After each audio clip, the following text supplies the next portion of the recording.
I think that companies have different views on this. There's some who basically want the media industry to die because we've written lots of mean stories about them and exposed things about them, right? And so their preference is, all things being equal, it would be great if the publishing industry died.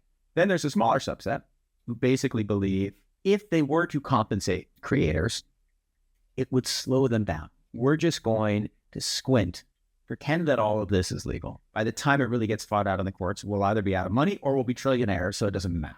Then I also think there's a subset that is like, you know what, it would be better to build a system with a fair exchange of value. Like, build a new Google. They just haven't done it because they don't want to lose ground to the others. I agree with that. Right? Yes. Let's take the YouTube example. When YouTube first came out, people were uploading pirated and illegal content continuously. People were uploading NBC, SNL episodes, and then there would be takedown notices from NBC immediately, and Google would take them down. There'd be another upload from Universal, and we would call them and take it down.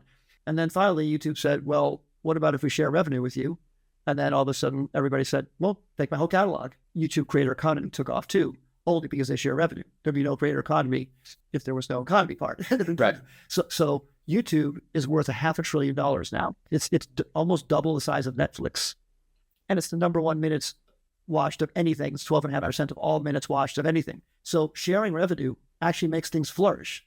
So I think that some of the companies, the more enlightened ones, do feel that that has to happen, and that will actually make their business flourish. They just don't want to be the only one doing it because that would disadvantage them. So I think there has to be some kind of movement to pressure them to all adopt it. Right now, I think they're too worried about disadvantaging themselves. They're too worried, and there's no friction to just stealing, right? Like, it is very easy to do it at scale. Like, there are all of these, let's take books for an example.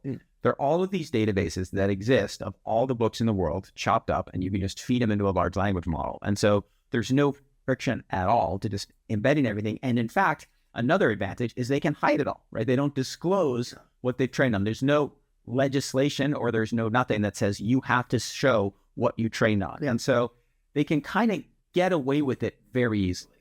I think they'll only be able to get away with it for a little bit longer. Listen to the rest of the conversation on the most interesting thing in AI, brought to you by Atlantic Rethink, the creative marketing arm of The Atlantic, in collaboration with PwC, wherever you get your podcasts.